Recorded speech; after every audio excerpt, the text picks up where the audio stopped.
Hello everyone, and welcome to an all-new and improved 4-panel, your weekly guide to the weird and wild world of comics. It may be a brand new decade and a brand new show, but I'm still your regular host, Andrew, and I am also still joined by my regular co-hosts, Rob. Hello. And Mick. Hello. And joining us today for our first special episode is special guest Graham from Cinema Eclectica. Hello there. And it is indeed a good thing we've got Graham here to launch our brand new kind of show within a show, Comic Movie Club, where we kind of delve into the past of comic book adaptations and just have a look at them. See if they're still moving. Although in this case it's going to be more like the present. Yes. I think in true, as much as it is a new, all new and improved 4-panel, in true old 4-panel spirit, our first classic movie is both a thing that came out late last year and a TV show. But, the present moment is happening at the same time as all other moments in history. It just depends on how you experience them, right?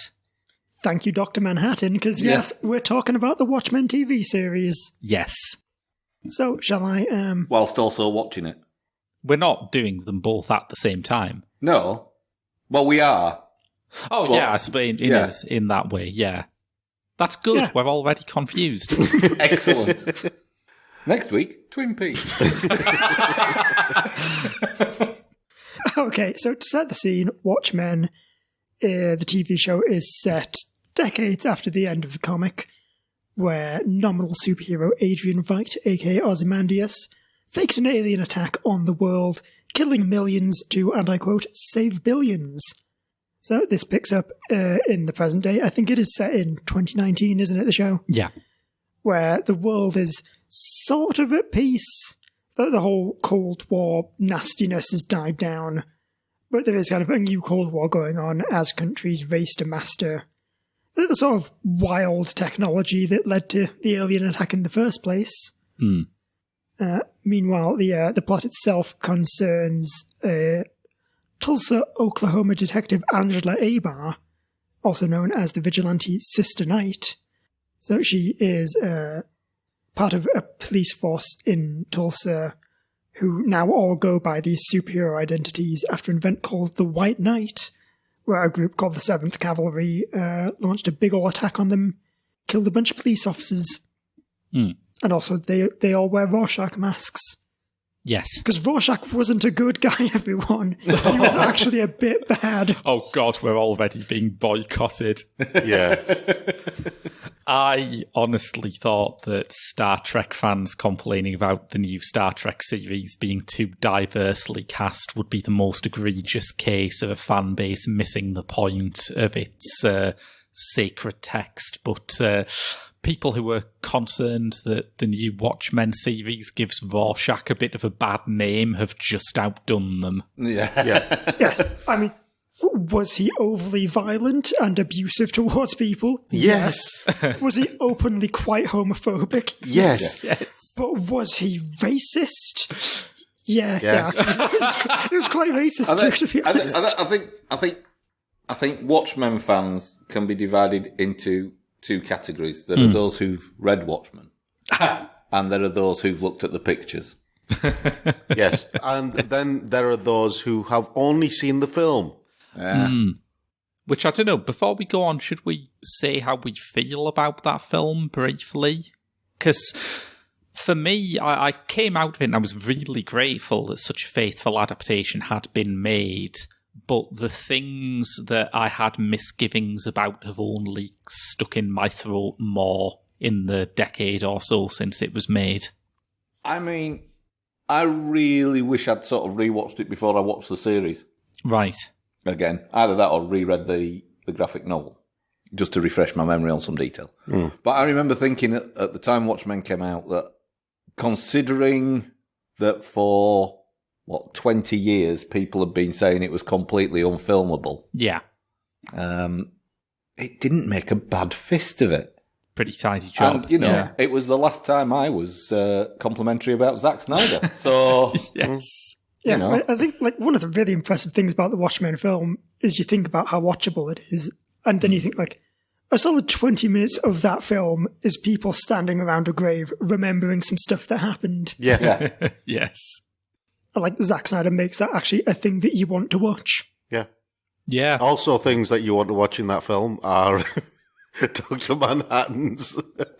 Yep, the neon elephant. Which, for that alone, I'm incredibly grateful that film was made. The neon elephant in the room. But yeah, one of the things that impressed me about the Watchmen TV series was the casting of Ozymandias. Because when you look at the film, and then you look at who they chose to play Ozymandias in the TV series, it just works. Yeah, there is a problem here, because I think it's fair to say that I am the eldest member of the panel. Yeah. Today, That would be fair. and I had to reconcile Jeremy Irons as Ozymandias with Jeremy Irons presenting Play Away on BBC Two in the early 70s with Brian Cant and Floella Benjamin. I mean, honestly, deranged children's TV presenter is not a bad match for how Irons plays Ozymandias here. Yeah, he basically is, isn't he? Yeah. See, the weird thing is, watching Jeremy Irons play Ozymandias, it was kind of a little bit him playing the patrician in those Terry Pratchett TV adaptations, mixed with the character he played in Dead Ringers. Yes. Do you know what it reminded me of? Especially the way that he used Mr. Phillips and Miss Cruikshank to do the play. Yeah. It reminded me of the rumours of the last days of Jack Lord from Hawaii Five-0. Oh, yes. I've never heard these. Apparently, he became a real recluse and locked himself away in his Honolulu mansion, just watching reruns of Hawaii Five-0. Right. And that's the vibe I got from. Yeah, but like, it's that and kind of Hugh Hefner as well, isn't it? Yeah. There's a bit of Howard Hughes in the mix as well, I think. I also probably meant Howard Hughes, I think. I don't know, they have names that have H's in them. Maybe they're all one person, Howard Hugh Hefner. Howard Hughes' paranoia about germs would never, ever lead him to buy the Playboy mansion. Don't shine the black light. Don't shine.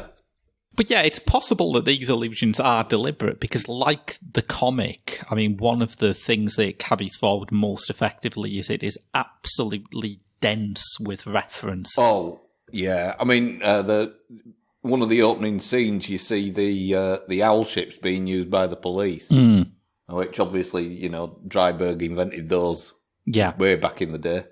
Yeah, I do like that kind of progression of the world of Watchmen that it's established. Yeah. And it does it without it being sort of ham-fisted and sort of beating you around the head with a mallet. It's like they're there, and I think that someone who's not familiar with the universe of Watchmen can still watch it. Yes. And just not be, oh, look, that's an unusual design for a police helicopter or whatever. That's how they view it. Yeah. Rather than reading anything into it, whereas all those of us who are familiar with the universe are going, oh, there? Yeah. Because I think it gets across the main point that this is a world that's like our world, but a bit more technologically advanced. Do you know what? Weirdly, the parallel I got from it was, in places like Dubai where the police have those supercars as normal police cars. And so for them, for the people just walking around the streets of Dubai, it's normal for a police car to be as this supercar or hypercar. But for us, we're looking at it going, it's a Ferrari, it's a Lamborghini. Yeah. Actually, putting on my proper literary analysis glasses, I wonder if that's like maybe a deliberate point about... You told us we weren't allowed to bring gadgets. Exactly, so I can have them all. But I feel like that's maybe a deliberate point about how, like, in the 80s, superheroes were maybe, like, considered a strange and exotic thing. Yeah.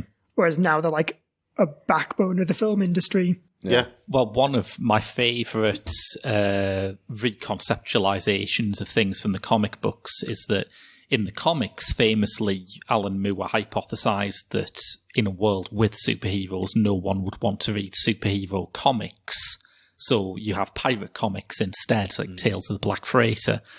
in this world, because now we seem to do nothing other than watch Netflix true crime series, there is this astoundingly cheesy TV biopic of hooded justice called American Hero Story. Directed by Ryan Murphy. Yes!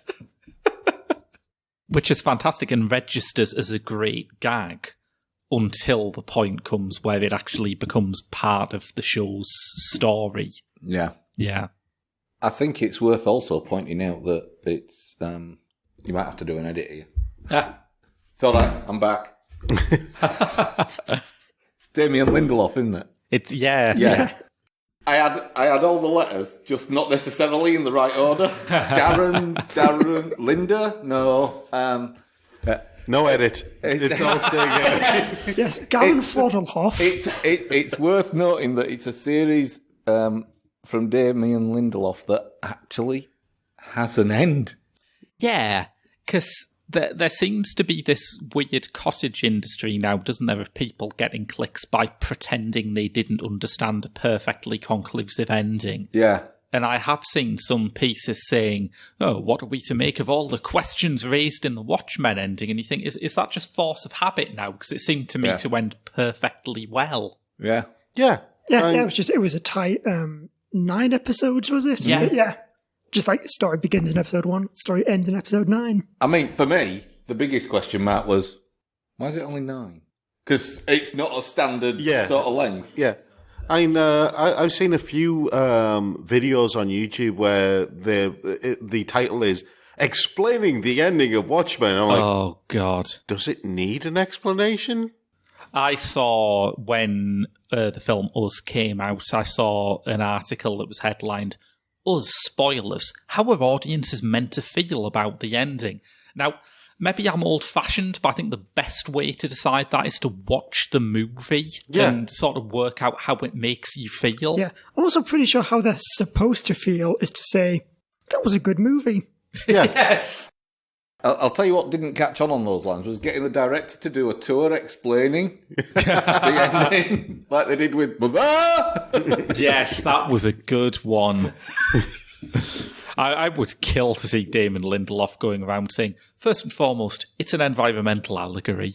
Yeah. Oh, you know when they do the Blu-ray and they do the director's commentary?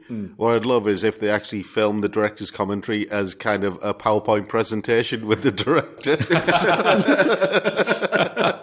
With an infographic showing how I mean, don't get me wrong, it's incredibly densely layered, and I'm looking forward to watching it again and picking up on all of the things that I've missed, but at no point during that ending did I just feel like it was things were being obfuscated for the sake of obfuscation. No, and it's not one where you're left, because I have seen the article, the inevitable articles going, what's the air date for season 2? Does it need it? Yeah, no. I mean, I think Lindelof himself has pretty pointedly said there's not going to be a season 2. Yeah, he said that it's supposed to be a self-contained story within the universe. That's what it was considered.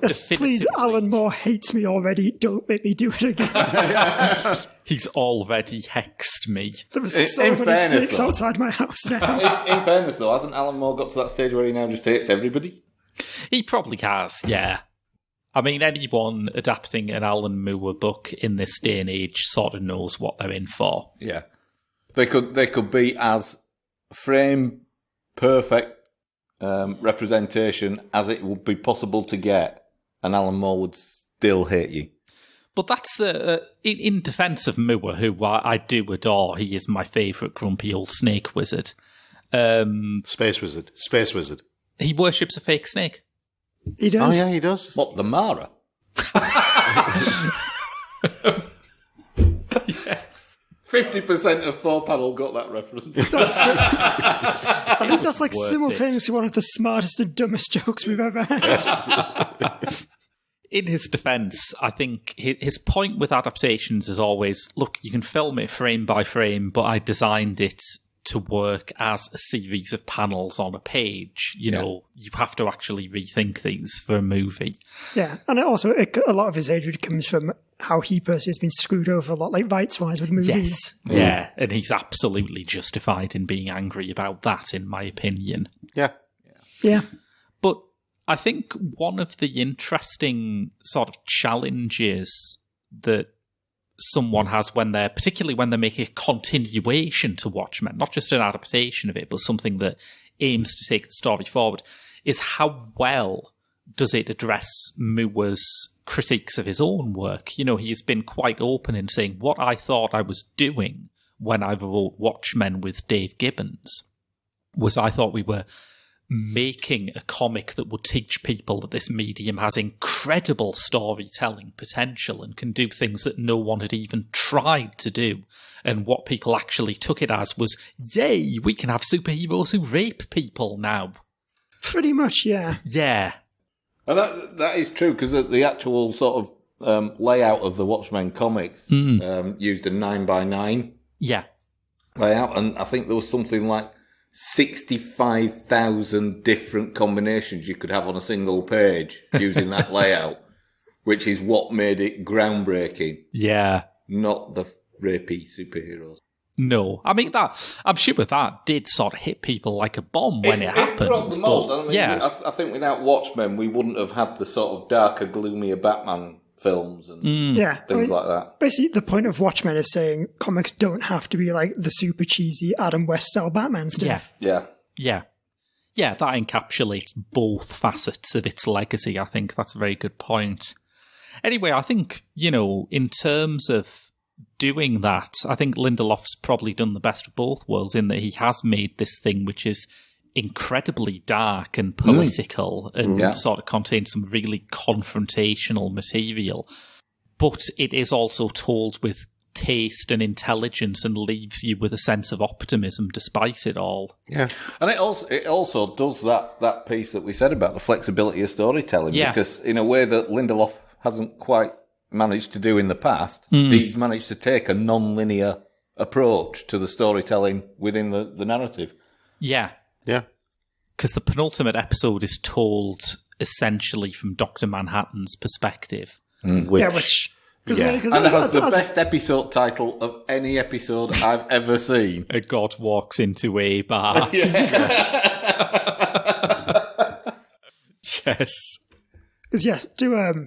Basically, we're doing full spoilers, by the way. Which we'll probably put that in the episode description or something. Yes, we will. Yeah, to summarise, Angela Abar's husband, played by Black Manta. Yes. Who has a real name as well. Yahya Abdul-Mateen II. Although, actually, it would make more sense in this universe if he was played by Black Manta. Yes. Yes, it turns out he is actually Dr. Manhattan, who has got a thingamajig in his head that has made him be human for the past kind of few decades or so. It's all part of this plan he's got to pass down his powers through organic means, isn't it? Yeah. And the other thing about that actually, because I've never really considered that with him seeing all of time, basically everything he's done was like pre-planned, wasn't it? Yeah. And this thingamajig that he's got was designed by Ozymandias, wasn't it? Yeah. Yep. And you have in there also the kind of literacy that it brings to the series, like Angela Abar, when she first meets Dr. Manhattan, jokes that he's like Zeus, he's a god who comes down from the mountains to have his way with mortal women, which is A+ comparative mythology student stuff there, and B, a pretty good critique of what Dr. Manhattan is basically like.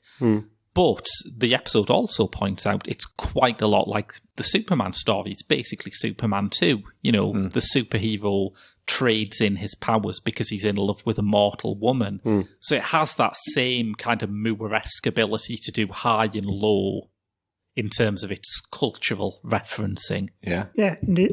Something definitely I'd loved along those lines as well is, because we get a flashback for Hooded Justice. That's so great. Yeah, the first superhero, and the fact that he is inspired to become a hero by Superman. Yeah. And it really ties into this idea that Superman is an immigrant. And a black man can take a lot of inspiration from that and use that to become a hero himself.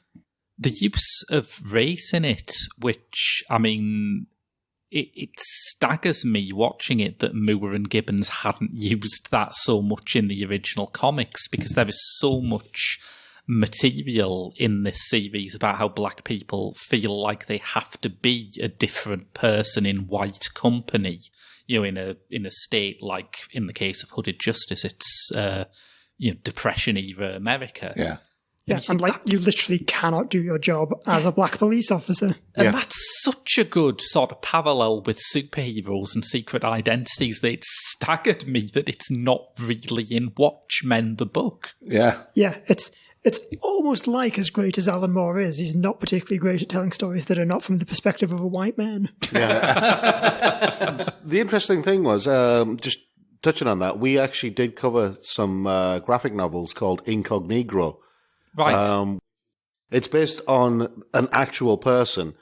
Basically, it was an African-American man who was so light-skinned he could pass as white. Yeah. And so he went undercover in like the racist South and areas like that. Yeah, but basically he infiltrated the Klan. Yeah, he infiltrated the Klan, and he was a journalist, and he was reporting on Klan members and naming and shaming them. God. Yeah, it's a really good series. Yeah. That does sound absolutely amazing. Yeah. With possibly one of the best comic titles ever. Yes, it's fantastic. Careful, he'll be defecting from Eclectica on a full-time basis. Yes, do it, Graham. Join us. One of us. One of us. You just think we cover storyboards for your movies, don't you? That's what you think, really.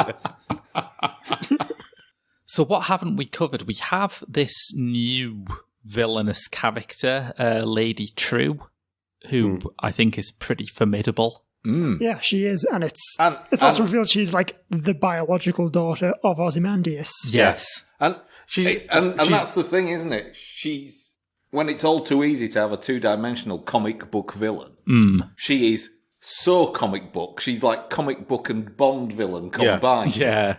Yeah. She's basically the General Zod of this Superman 2 story. Yes. But there is so much done to build up the character of her. Like the mystery of her and all the rest of it. Without, again, it being sort of obvious and stuff. It's just this layer upon layer built up, like the girls going to the kiosk. And I love the fact that the kiosk is there, by the way. Yeah, that is great. But yeah, the girls from the Institute turn up and pick up the magazines and stuff and take them back for her, and she's never seen until she needs to be seen. Yeah. And it just builds up these layers of mystery around her. And then when it's revealed what her storyline is, all shit breaks loose, really. You know? Yeah. And the neatness of how it happened. I mean, going into the final episode, my main worry was that you have the 7th Cavalry, Lady True, and Adrian Veidt. And you think, well, that's too many villains. They're just going to end up tripping each other up. But no, it's remarkably neatly done. Yes, it's not Batman 66, is it? No, it's not. Also, I like that of those three, the 7th Cavalry just like, yeah, no, these guys were just a bunch of dumb racists. Nothing they were going to do was ever going to work. In retrospect, I find Senator King pretty hilarious because he's like, I was trying to work out what real-life politician he reminded me most of, and then in the final episode it hit me. Oh yeah, he's like consciously racist Justin Trudeau. Yeah, pretty much. And he just pops. He does. So, like bye. a big ol' zit. I guess kind of speaking of the plan, another thing I loved was just the visual design in the series. Yeah.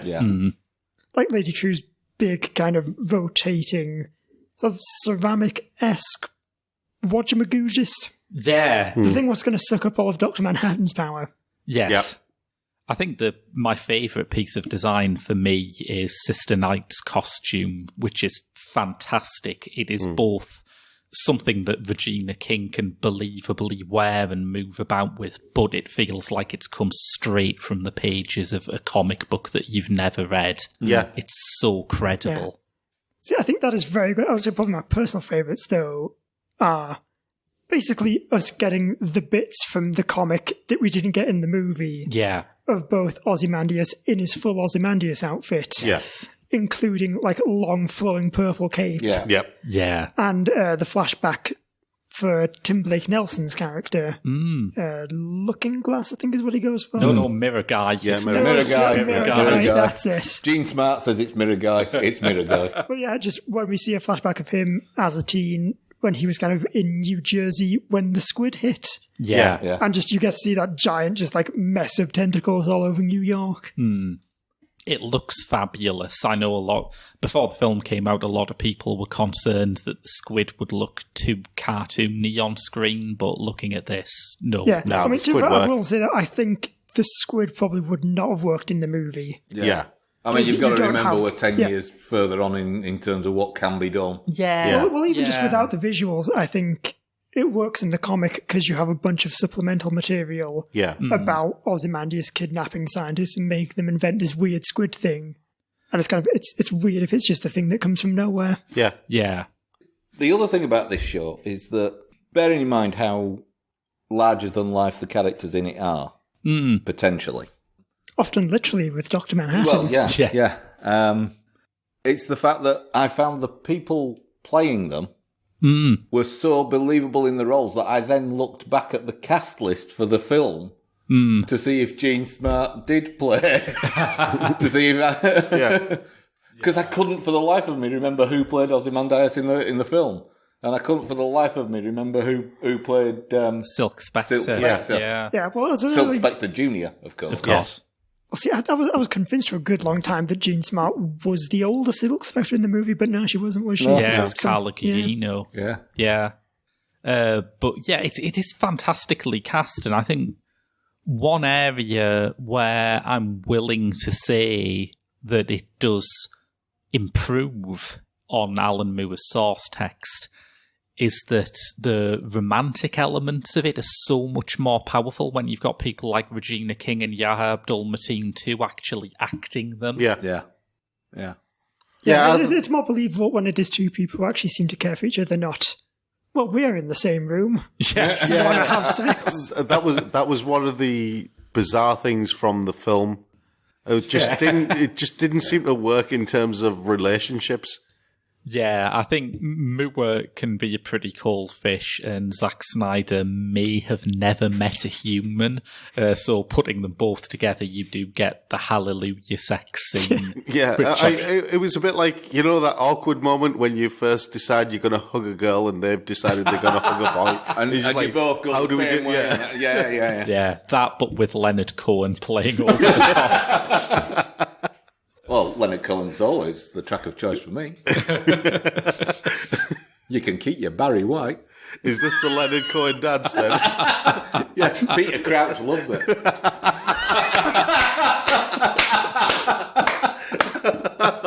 Oh, again, 50% of Full Panel got that joke. Weirdly, a completely different 50% to the last room splitter. I like to split and combine the audience equally. It's And it's just a service you do. Now all our audience can meet up and they can each discuss the jokes they got. yeah, exactly. I'll try to explain the ones they That's didn't. what we like to have here on 4Panel, something different for everybody. Yeah, we're not. Who says we're not inclusive? Exactly. Exactly, so just go out, find another 4-panel fan and awkwardly hug them. While Leonard Cohen plays. But only consensually. Course. So, final thoughts then on Watchmen. We haven't even talked about the fact that Robert Redford is the president. Yes. Well, I mean, you know, to be fair, that's the least bizarre thing about the whole thing. Yeah, I know. I mean, And you know, to be fair, that element of it was always kind of a footnote in the original material, wasn't it? Yeah. It was almost like it was just a background gag that ran throughout. I've seen him as an old man with a gun in The Old Man and the Gun. I've seen him as a Hydra agent who's basically at the top of S.H.I.E.L.D. in Captain America Civil War. Robert Redford as president, no, it's not really a big stretch. Yeah. In actual fact, that him being at the top of S.H.I.E.L.D., that could be a, like, Watchmen crossover. Exactly. Yeah, I guess for me, like, the weird part of it is the fact that he wasn't in the series. Yeah. Like, I kept Yeah. expecting him to show up for just, like, a cameo or something, but he Yeah, didn't. yeah. Maybe just like a speech, the State of the Nation address or something like that. Yeah, just like, I don't know, like condemning Ozymandias or something. Yeah. Yeah. And besides, actors have been presidents before. I mean, Ronald Reagan was. Yeah. Yeah, I mean, I guess that's kind of the whole Sorry, point Ronald of it. Reagan was what? President or an actor? Both and neither. I had to stop and think for a second. Oh, actually, speaking of all these kind of deep-layered references, I've got one. So, you know the police captain played by Don Johnson? Yeah. He's the same guy who's in Knives Out. Yes. Nobody gives better aging Southern sleazeball than Don Johnson, though, do they? No. He's amazing at it. Even his name sounds like vaguely sleazy. Yeah. The other part of it for me was, even outside of the plot, there were still so many sort of things that made my inner geek go, "Ee," like Lou Gossett Jr. Yes. Yes. I was amazed that he was in it. Yeah. He turns up on the screen, I was like, oh!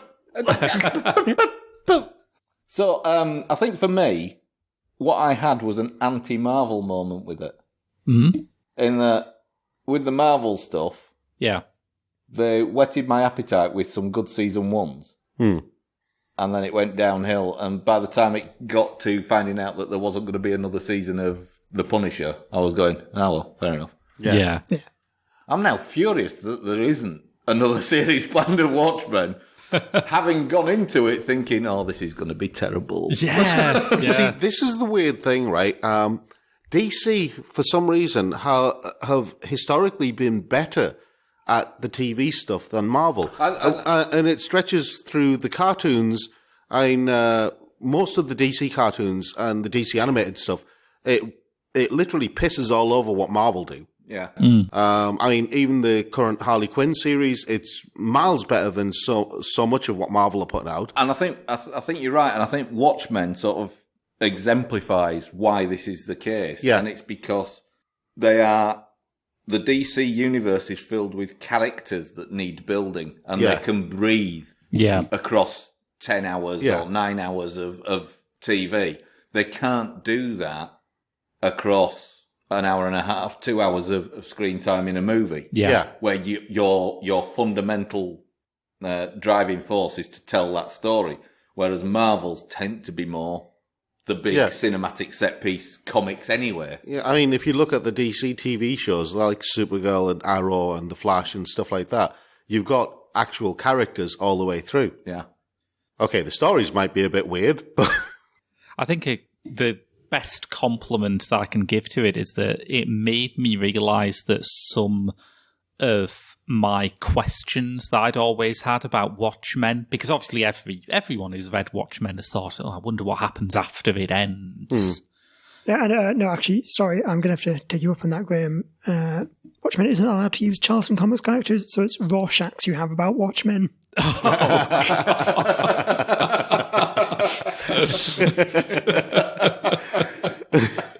Very good. I don't give a Rorschach's what you think. Oh God, it works on so many levels. But it made me think that some of those questions had been kind of plot-driven rather than politics-driven, which is always what made Watchmen great. Like the question of what happens when people publish Rorschach's journal. Obviously, there are some fans who think that would bring Vight's whole plan crashing down, or there are some fans who think the government would cover it up, but few people seem to have thought, as Damon Lindelof had, well, it would get published, and a few people would think it was the holy gospel, and most people would think this is a madman's conspiracy theory published in a racist crank journal, so who cares? Yeah. It's the same as when people say that, like, President Obama is a lizard person. Yes. So the continuation is always done in a way that adds complexity and adds layers. It doesn't shut things down by saying, here's what happens next. It opens it up by saying, here's how people might react to that, and spreads it out. Yeah, it's not like, say, it takes a really important point of the previous thing. Like, say, I don't know, a character's parents that are actually not tied to any specific prophecy or, like, destiny, and then just takes a big old dump over it.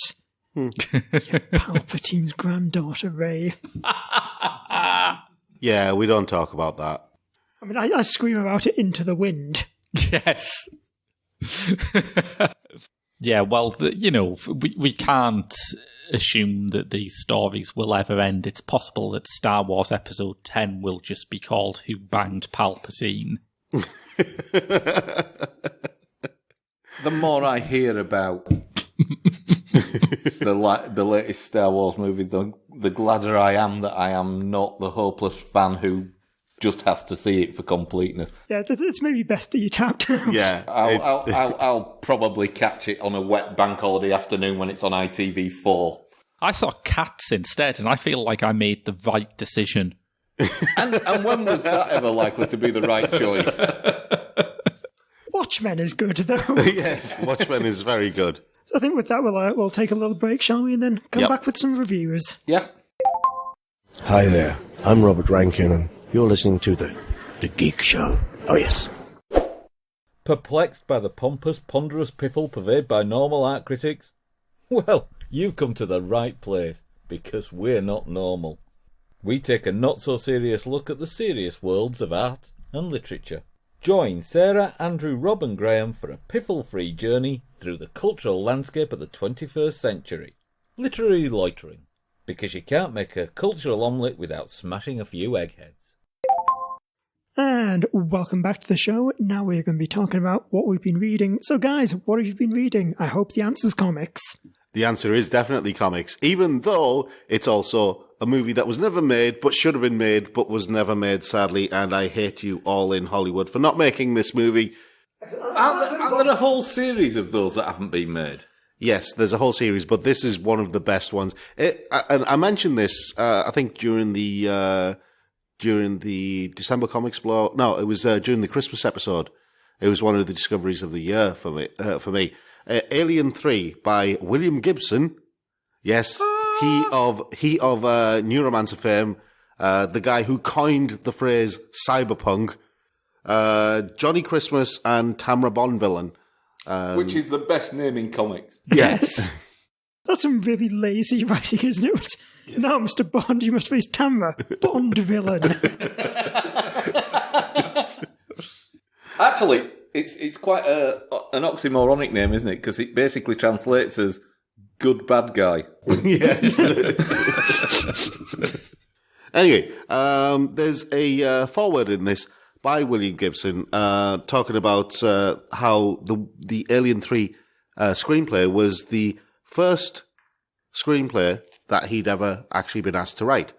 And that's pretty interesting. And then it launches into the comic proper, and you start off, as you do in the Alien 3 movie, with Hicks and Newt and Ripley in cryosleep. And then stuff happens. Stuff happening involving not an alien this time, although there are hints of an alien in there, but other astronauts entering and finding, very different to how it. That's a very different proposition. That man's got an egg in his tum-tum. Yes. The guy who has an egg in his tum-tum is actually Bishop. What? Yes. This is where it goes very different to how everyone thinks. Yeah, it's a shame they missed out that, tender romance scene between Bishop and the alien queen. Yeah, but then he had to jilt her. That's why she tore him in half. Yeah, but saying, well, I only need the bottom half anyway. Maybe she's like an intergalactic praying mantis. Yeah, that works as well. But anyway, this then rapidly... I mean, the artwork is very clean in this, and the dialogue really... it works on a level that it didn't in Alien 3, the movie. I've just caught a glimpse of some of the artwork. Yeah. I think for me, for an Alien piece, it's possibly too clean. Well, this is the thing. When it's not doing the action and the gore and stuff like that, that's when it looks very clean. But when it gets to the gore, it really kind of gets to the gore. Oh yeah, but even then, because what I'm used to with Alien movies is quite dimly lit, dingy interiors. Yeah, it's this grimy, very, very lived-in looking. Yeah. Whereas But that looks like is, someone's got the old... That's what I like about this, because it's taking it away from the normal setting of an alien of an alien story. And so these basically, this story takes place on a couple of space stations and where they have research labs and stuff like that. And they're doing all sorts of experiments. They've known about the aliens for a lot longer than people think. And that's something that was established in this. And it's kind of, we know that now because of films like Prometheus and stuff like that. But we won't mention those. But this is the thing. The clean artwork really works because it does this weird thing of transporting the alien story out of what we expect and putting it firmly into a realm where really this isn't something that is normal in this kind of setting, where you have bright lights and everybody's talking to each other and you have actual characters in relationships and stuff like that, and then suddenly one of them is an actual alien. And you know, that is a slight spoiler. I'm going to leave it at that because it's very much worth reading. Is it the one who's very clearly a xenomorph just in a trench coat? See, you say that, but you have no idea how close you are to the truth, to the horrible, gory body horror truth. We'll have more body horror in a bit. But anyway, second one, to quickly get out of the way, I also have Grand Blue Fantasy Volume 2. Now, if you all remember what I said about I don't think I want to know about your blue fantasies. No, Grand Blue Fantasy. Get it right. But anyway, if you remember what I said about the first volume of Grand Blue Fantasy, then this also holds true for this one. It's called, the sky is called Grand Blue. There are floating islands, there are dragons, there's airships, there's magic. You have a hero and a heroine. You have some great artwork that basically is an adaptation of the story from the video game, from the mobile game, and also from the anime series, because this was an anime series before it became a manga, which still confuses me even now. Hold on, which came first, the game or the anime? The game came first, and then they made it into an anime series, and then they made it into a manga because, well, why not? So they've got it completely backwards then? Yeah, basically. But anyway, reverse media engineering aside, Grand Blue Fantasy is the Ron Seal manga of the day. It does exactly what it says on the tin. It's a manga, and it's a fantasy story through and through. And if you like your sword and sorcery type fantasy with magic and dragons and stuff like that, then give it a try. If you're a fan of the video game, the mobile game, then even more so. Give it a try. Over to Mick. There's a pause here. Yeah, if you could see the look on his face as he prepares to talk about this. Yes, there's a lot of calculations going on in that head. Many years ago, when I delved into the world of comic reading and collecting, it was the late 80s, early 90s, and I discovered some cartoon animals published by DC Comics called Captain Carrot. And I think when Rob was distributing comics for review, I maybe misheard and accepted this one, thinking it was Captain Carrot. I thought it might be something like that. And I used to enjoy the quirky adventures of Captain Carrot. When him and his animal friends were basically sort of animated animal analogues of well-established superheroes. Whereas Flaming Carrot is, well, I'm going to describe the origin story. Okay. Of Flaming Carrot. So is the idea, if you're talking around the comic, we'll be able to kind of tell what it's about through the absence of what's been left? Well, you see, the thing is, the Flaming Carrot isn't really about stuff. Interesting. We're all used by now to Deadpool and his the sort of his antics, meta humor, the meta element of it, and the fact that there are voices inside his head, and we've all got used to the codification of yellow post-it note for one voice and white post-it note for another, and then the actual things that Wade says and stuff. And that's kind of a distillation of what began in Flaming Carrot. For example, the origin story for Flaming Carrot is quite unlike any other superhero I've ever come across. Right. He became the Flaming Carrot after reading 5,000 comics in a single sitting to win a bet. We've all been there. That's Saturday afternoon. I know. Be warned, fellow presenters. You may end up as the Flaming Carrot if you read too many comics.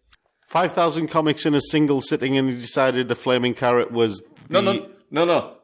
After doing that, he no longer has the mental faculties to make decisions. He has the mind of a child now. A very special child. Very, very special. His superpowers are wearing a mask shaped like a carrot. Right. See, if only you could see the struggle on Mick's face before he said that. You know that bit in Cthulhu stories where if you think about Cthulhu, you go a bit mad? It's basically like seeing that. Exactly. I've never seen Mick this hesitant about talking about anything. He's normally got this towering confidence. Even when you take into account the suspension of disbelief necessary to enjoy a superhero comic, there is a certain flow of logic in the stories. Occasionally there's the odd plot hole, but generally speaking, you can see the logic of going from panel 1 to panel 2 to panel 3 and so forth. Flaming Carrot wears a mask that has a flame on top, which, if he's going into somewhere that has a no smoking policy, he can turn off. Okay. Well, there you go. That seems very logical. Right. Sometimes he has to go undercover, in disguise, so that no one knows he's the Flaming Carrot.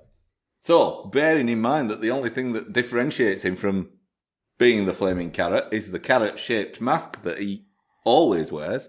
Yeah. What's the logical way of going undercover? Well, I fell into this trap when we were off air, so I'll also provide the stooge for this one. I would say you would probably take off the mask. Spray it white and pretend to be a parsnip? Would you like a more logical... I've had a full hour to think of a full answer. But no, go on, just tell us the truth. He wears sunglasses over the top of the mask. Of course he does. The thing is, that just sounds exactly like the Superman disguise. No, because if Superman did the glasses and the hat thing to become Clark Kent, but didn't cover up the massive S on his chest, it would be a bit of a giveaway. This is just some sunglasses over and it's not like he lives in a town where everybody wears some kind of vegetable mask. It's not like the Monty Python sketch where everybody is FG Superman and the superhero that lives is the man who can fix bicycles. Yes.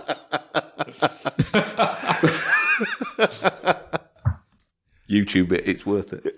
Yes. He's also not a superhero like others, in that he goes carousing and picking up women, which you wouldn't think was possible when you're wearing a bloody mask in the shape of a carrot. Did you just use the word carousing? Yeah. Is that all right? Am I allowed to? It's a word, isn't it? What is carousing?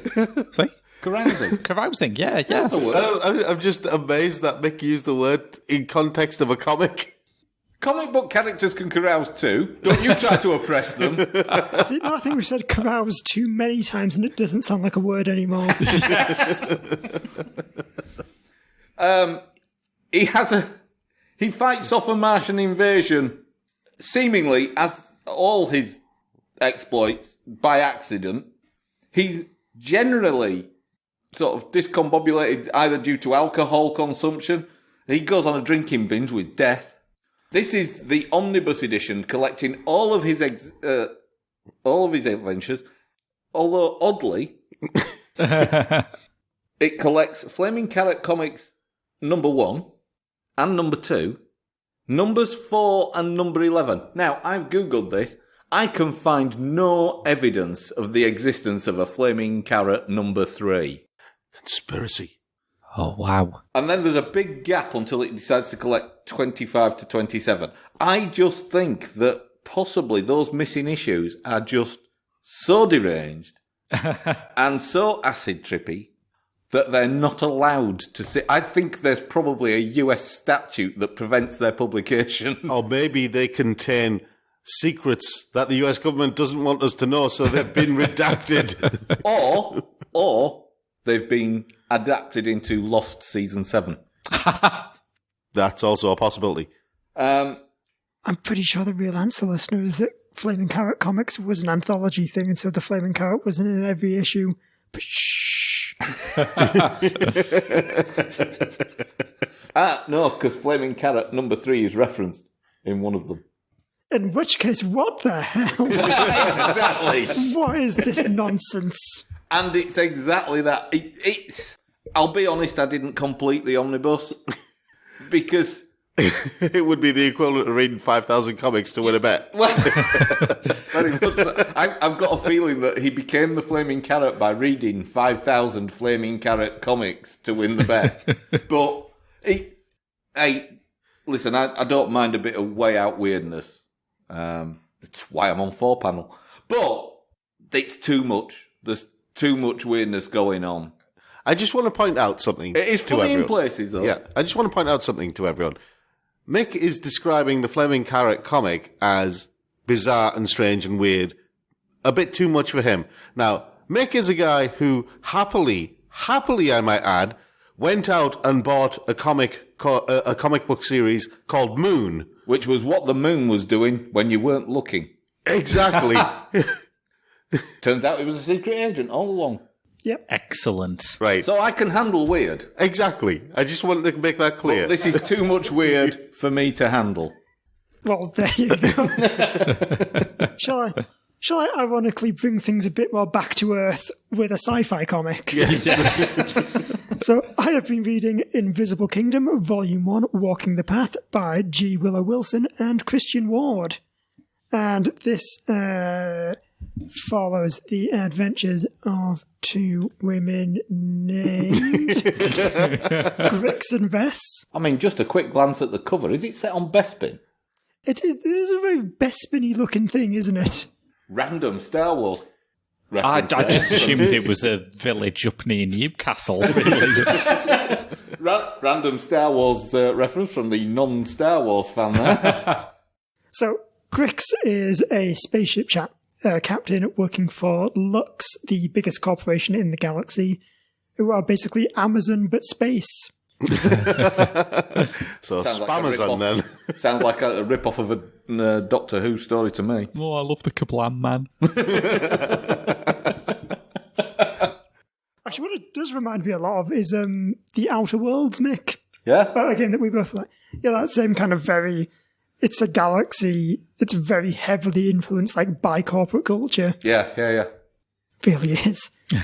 So yeah, she does delivery runs for people who are obsessed with having the latest consumer watchamajig. Meanwhile, on the other side of that coin is Vess, who has just joined the Renunification, which is the Order of Nons, which is the Nones, a religious order who could try to find enlightenment by giving up all worldly possessions. And they believe that, if they do that on their big floating city thing, which is what looks like Bespin is, then they will find the Invisible Kingdom, which I think is like their version of heaven. However, both Grix and Vess stumble onto a conspiracy where it turns out that the Renunification, despite being very anti-consumer, is actually funded by Lux. And with that, they are forced to go on the run, because now both the world's largest corporation and the world's largest religious order wants them dead. Sounds a bit like intergalactic Thelma and Louise. It is a bit Thelma and Louise, but with also more characters, because Grix has a whole crew of people. And a floating space city. Yeah. No, the floating space city is what the bad guys have. Yeah, but it's got that in it. Yeah, it Which is. Thelma and Louise famously didn't. Well, not until the director's cut, anyway. Yeah, that's what they landed on after they... That's where Thelma and Louise 2 starts. car goes off the edge of the cliff just as the floating space city rises. What a twist. Yes. I think more films should have like a happy ending edit. Like we just cut to Butch and Sundance going, that was surprisingly easy. So yeah, this volume, it's the story itself is a bit light because it is just kind of Grix and Vess discovering this conspiracy and then meeting up. And it ends, I mean, literally ends with them flying off with the words like, instead of the end, it's just a long beginning. Because this is, volume 1 of however many volumes there's going to be. But I still enjoyed it. It's very much more about like kind of establishing this world and seeing how everything works. I very much enjoy this kind of Outer Worlds-esque, ridiculous, over-the-top capitalistic society. Like, value is literally, how many items do you own? Yeah. And that is all bolstered by Christian Ward's visuals, which are amazing. And in fact, now that we are recording in person, I can just flip it open and show you guys things. Look at this whooshy spaceship. Wowzers. Wow. That is whooshy. It is, and yeah, that's just... I love Christian Ward's like use of colours. I'll be honest, I don't think that really worked for the listeners. But you got to hear me say wowzers, which I think paints a picture with words. Well, exactly. Yeah. And ironically, that's what I like about Christian Ward, is he makes look like everything in space look like it's covered in a healthy dollop of paint. Yes. Like there's always like big splotches of red and blue on planets, and engines are always like shooting out big old streams of yellow. See, that's always been my gripe when it comes to sci-fi. Why does everything have to be grey or black or blue or brown? Everything in like the majority of sci-fi that I've watched or read, or comic books and TV shows and books, they always describe them as gunmetal grey or this kind of black or whatever. And I'm like, do you not have lights? Do you not have colours? Do your eyes not work? Well, I mean, to be fair, I would explain that logic by the fact that, like, I can't see the outside of it. Why do I care? But this is why I've never understood why people... see the outside of it. That is the thing. Well, it's why I've never understood why people agonise over what colour car they're going to buy. Because 90% of the time that they're in it, they don't see that. But other people are going to see it. Who cares what other people think? I want to go faster stripe on my freighter. When I said that the Invisible Kingdom was a crazy sci-fi world where people's self-worth is based entirely on their possessions. Yeah. Which I've actually meant it's very realistic. I think the Invisible Kingdom is just a cop-out, and in the final volume, Christian Ward's just made his life very easy in what he has to draw. Yeah, it's just 20 blank pages. With just some cut and paste copies of the two lead characters walking through. Yeah, I think this book, it does the most important thing in a volume 1. I read it, I put it down and go, well, goodness, I can't wait for volume 2 to come out. Want to see where this is going. Yeah. I'd quite like to read that, I think. G. Willow Wilson did Miss Marvel. She does indeed, yes. That was good. So yeah, I'll happily loan you this then. Excellent. Awesome. So me then? Yeah, back to you. Okay, I am continuing my journey with The Immortal Hulk, which continues to be a hell of a ride.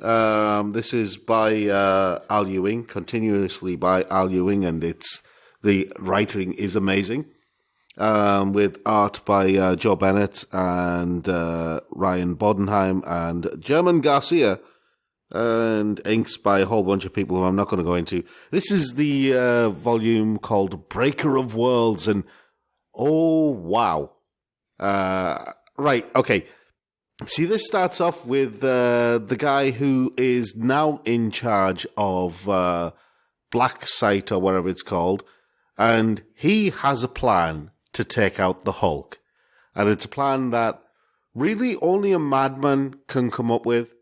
A madman who is so confident that he is right and that his will can dominate everything. And so, yeah. That's an idea that I didn't expect. I'm not even going to explain what it is, just that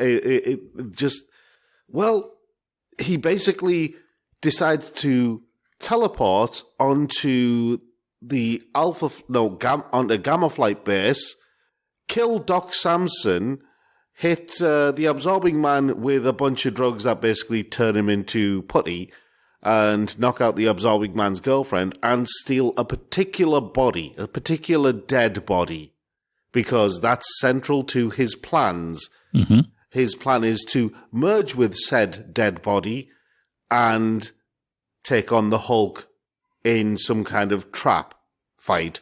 A gross trap. Yeah, a very, very gross trap. So many Just one fluids. question. Yeah. Why are Gamma Flights storing a dead body? Because it was deemed a safe place, and because Doc Samson could basically do like an autopsy and stuff like that. Well, not to spoil too much, but because said body is full of gamma radiation. Yeah. So the people who are around it are people who are kind of used to gamma. But anyway, Gamma Flight aren't happy with the fact that they've just had their backsides handed to them, so they decided to go on the attack with Blacksite, which doesn't go well, which leads to Betty in her other form persuading Bruce, or is it? Yeah, Joe also makes appearance in this. Joe Fixit, but the human form of Joe Fixit, which is having to explain a book where the main character is like 5 different people can get a bit confusing sometimes. Yeah, I was and going to they're say all the same person. is Joe Fixit a pretty unfortunate name to have now in these environs of Yorkshire? To Hulk fans, probably not. Hulk fans know who he is. But anyway, this has some amazing body horror artwork like that, which shows you what Betty transforms into now. Crikeys. Yeah, it's got some. Jeez. Yeah, it's amazing. But yeah, Yes, also actually to explain to Graham, because he won't know. So Joe Fixit is a version of the Hulk who was a Vegas bouncer and dressed in a big pinstripe suit. That's awesome. It really is. But anyway, Hulk and the rest of the Gamma He crew. was the only one who needed that explaining. Yeah, Actually, yeah, I forget that. It's because we have a new person. Hulk and the rest of the Gamma crew decide to take on Blacksite and everything, and Hulk is basically, well, there's a side story running behind all of this, which is set in the future, and you see these beings who are in the future, and they're protecting the last repository of knowledge. Why do I recognise that artwork? In the universe.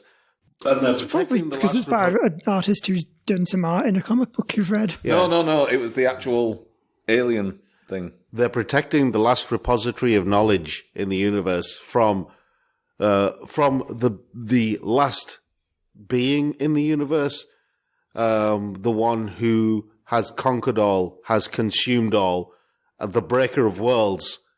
That's just a big old cosmic Hulk. Who basically punches planets now. This is set far in the future when Hulk's rage and desire to be by himself has consumed even Galactus. I was going to say, he'd make a cracking head chef for Galactus, wouldn't he? He's even kind of consumed himself, because at this point he's basically just like a zombie, isn't he? Yeah, at this point he is. I mean, inside is just that. Yeah, just like... That is all Hulk is made of the now. Hulk is made of people screaming. It's so good. Yeah. I love that Al Ewing's turned the Hulk into just this horrible horror comic. I'm just going to show you just one image just to get a reaction. Hulk have no mouth, but Hulk must scream. It's... You know, out of an Alien comic and a Hulk comic, I did not expect the most disturbing image you would show us would be from the Hulk comic. No. Exactly. And yeah, if you're not reading Immortal Hulk, then you should. I mean, Mick is right now reading... Of course, if he maybe wanted to do his review instead of just reading a Hulk comic. No, it's just those. Why do I recognise? Is it because they come to you at night in dreams and tell you how the world is going to end? Is it because... No, that's Scarlett Johansson. Wow, that's opened up some questions. Okay, but is Scarlett Johansson playing an alien with only a vague sense of physical form? Only if she wants to. What are listeners meant to take away from the ending of this week's 4 panel? Have you been watching too much Under the Skin? Right, well, I'm finishing the show, aren't I? Yes. Yes, you are. With Wage Slaves by Daria Bogdanska, written and drawn by Daria. And it's an odd thing. You know the sort of everyday manga stuff that's about ordinary working people. Yeah.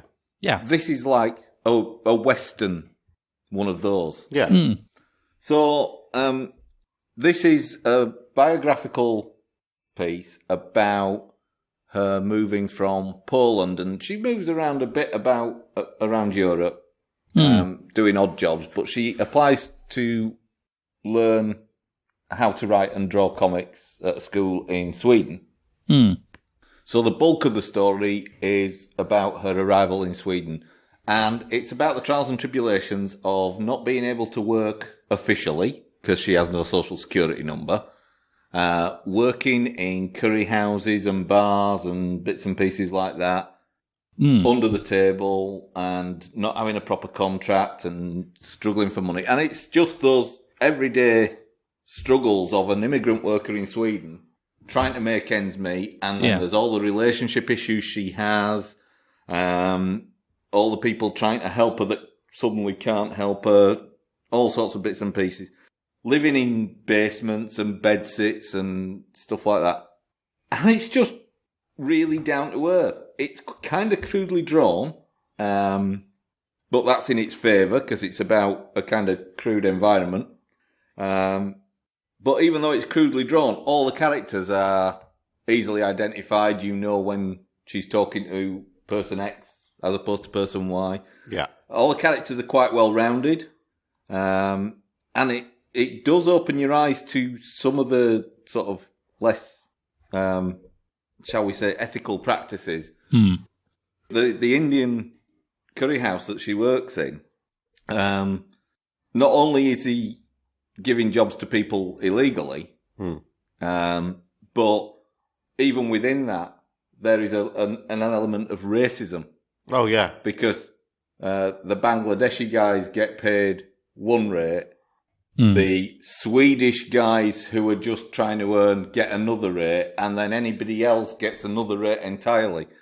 Some of them, she tries to unionise them, and some of them won't join in because they owe their roof over their head to the guy who runs the restaurant. They maybe owe him some money, etc., etc. So they daren't sort of stand up and go, yeah, me too. And it's just a really kind of grim and dark exploration of that kind of world. But the uplifting part comes at the end. And without giving away the ending, you just get a picture of Daria walking down the street and the phrase, karma is a bitch. Yeah. Excellent. And you can actually, yeah, I guess you say not to spoil the ending, but maybe perhaps the fact that she is in a position where she can publish an autobiographical graphic novel. Yeah. It's a bit of a spoiler. One of the things that I like about it is that the last frame of the actual comic proper is her having a picture taken by her friend of the newspaper article about her victory against the Indian curry house owner. And then on the very next page is the actual photo that he took. Oh, very nice. Yeah, the actual real life photo. Yeah. So yeah, it's just really nice. Because she's Polish, and obviously while she was in Sweden, she was trying to read Swedish. So I don't know whether she learned English while she was in Poland or whether it's something she's learned subsequently. But obviously some of the translation isn't quite there. Yeah. And that actually adds to the sense of struggle that she's got. The fact that the language sounds awkward just accentuates how awkward the situation she is struggling to fit in. Yeah. And so that's published by Centrala, and it really is good. I really enjoyed it. Awesome. Yeah. Well, I think that's probably us at the end of the show. Big thank you to Turnaround Books for providing us with all of these comics, what we've been reviewing. And a big thanks to Graham for, at the very least, being in the room. Yes. Not running away the second we tried to start recording. Which is good, because we did lock the door. Yeah. Yes. As always, all of our episodes are available on our website or on whichever podcast provider you are using. And you'll find other things on our website as well. Rob has just started a new series about video games and his life with video games. So it's pretty interesting. His first article is all about Alex Kidd. The first game that he actually played that he enjoyed and understood was a game. So that makes for interesting reading. But you'll also find other stuff about movies and various other things. So, yeah, check them out. Until next time, then, I've been Rob. I've been Andrew. I've been Mick. And I've been Graham. We will see you all later. Thanks for listening. Goodbye now.